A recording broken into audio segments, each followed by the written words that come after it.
ദൈവത്തിൻ്റെ അതിപരിശുദ്ധ നാമം വാഴ്ത്തപ്പെടുമാറാകട്ടെ. അനുഗ്രഹിക്കപ്പെട്ട ഈ പുതിയ പ്രഭാതത്തിൽ നമ്മുടെ ഒന്നിച്ചുള്ള ചിന്തയ്ക്കായി ലഭിച്ചിരിക്കുന്ന വേദഭാഗം വിശുദ്ധ ലൂക്കോസ് എഴുതിയ സുവിശേഷം 6-ാം അധ്യായം 36-ാം വാക്യം. അങ്ങനെ നിങ്ങളുടെ പിതാവ് മനസ്സലിവുള്ളവൻ ആകുന്നതുപോലെ നിങ്ങളും മനസ്സലിവുള്ളവർ ആകുവിൻ. കഠിനാധ്വാനത്തിലൂടെ കോടിക്കണക്കിന് ഡോളർ ആസ്തി നേടിയ വ്യക്തിയായിരുന്നു ജോൺ ഡി റോക്ക്ഫെല്ലർ. 43 വയസ്സ് പ്രായമുള്ളപ്പോൾ അദ്ദേഹം അമേരിക്കയിലെ ഏറ്റവും വലിയ സമ്പന്നനായി. 53-ാം വയസ്സിൽ റോക്ക്ഫെല്ലർ ലോകത്തിലെ തന്നെ ഏറ്റവും സമ്പന്നനായി തീർന്നു. എന്നാൽ മറ്റുള്ളവരെ സഹായിക്കുന്നതിന് അദ്ദേഹത്തിന് ഒട്ടും താല്പര്യമുണ്ടായിരുന്നില്ല.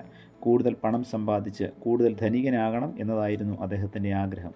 അതിനായി ആരോഗ്യവും സമയവുമൊക്കെ റോക്ക്ഫെല്ലർ ഉപയോഗിച്ചു. സ്വാർത്ഥനായി പണമുണ്ടാക്കാനുള്ള പരിശ്രമങ്ങളിൽ മുഴുകിയ റോക്ക്ഫെല്ലറിന് പെട്ടെന്നൊരു ദിവസം അലോപസിയ എന്ന ഒരു മാരകരോഗം പിടിപെട്ടു. മുടി മുഴുവൻ കൊഴിഞ്ഞ് സൗന്ദര്യം നഷ്ടപ്പെട്ട അദ്ദേഹത്തിൻ്റെ ആരോഗ്യം ക്ഷയിച്ചു. ഉറക്കമില്ലാതെയായി. റോക്ക്ഫെല്ലർ ഉറക്കഗുളികളെ ആശ്രയിച്ച് ഉറങ്ങുവാൻ തുടങ്ങി. 54-ാം ജന്മദിനം കാണാൻ റോക്ക്ഫെല്ലറിന് സാധിക്കില്ലെന്ന് വൈദ്യശാസ്ത്രം വിധി എഴുതി. റോക്ക്ഫെല്ലറുടെ മരണവാർത്തയോടൊപ്പം പ്രസിദ്ധീകരിക്കുന്നതിനു വേണ്ടി വർത്തമാനപത്രങ്ങൾ അദ്ദേഹത്തിൻ്റെ ജീവചരിത്രം തയ്യാറാക്കി കാത്തിരുന്നു. അദ്ദേഹം മരിക്കുന്ന നിമിഷം അറിയാൻ എല്ലാവർക്കും ആകാംക്ഷയുമുണ്ടായിരുന്നു.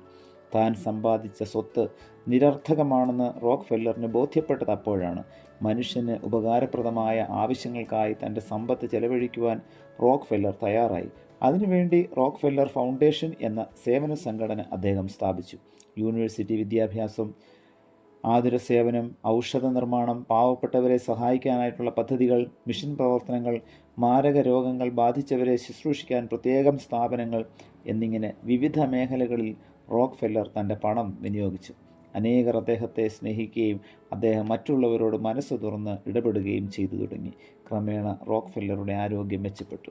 റോക്ക്ഫെല്ലർ 54-ാം ജന്മദിനം കാണുകയില്ലെന്ന് വൈദ്യശാസ്ത്രം വിധി എഴുതിയ സ്ഥാനത്ത് അദ്ദേഹം 94 വയസ്സുവരെ ജീവിച്ചു.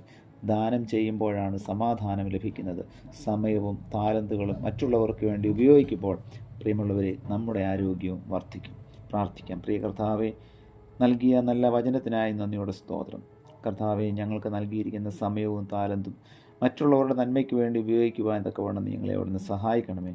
അതിലൂടെ ദൈവനാമം മഹത്വപ്പെടുത്തുവാൻ തക്കവണ്ണം ഇന്നത്തെ വചന കേൾവിയിലൂടെ അവിടെ ഞങ്ങൾക്ക് കൃപ നൽകണമേ. പുത്രൻ്റെ നാമത്തിൽ പ്രാർത്ഥന കേൾക്കണം പിതാവേ.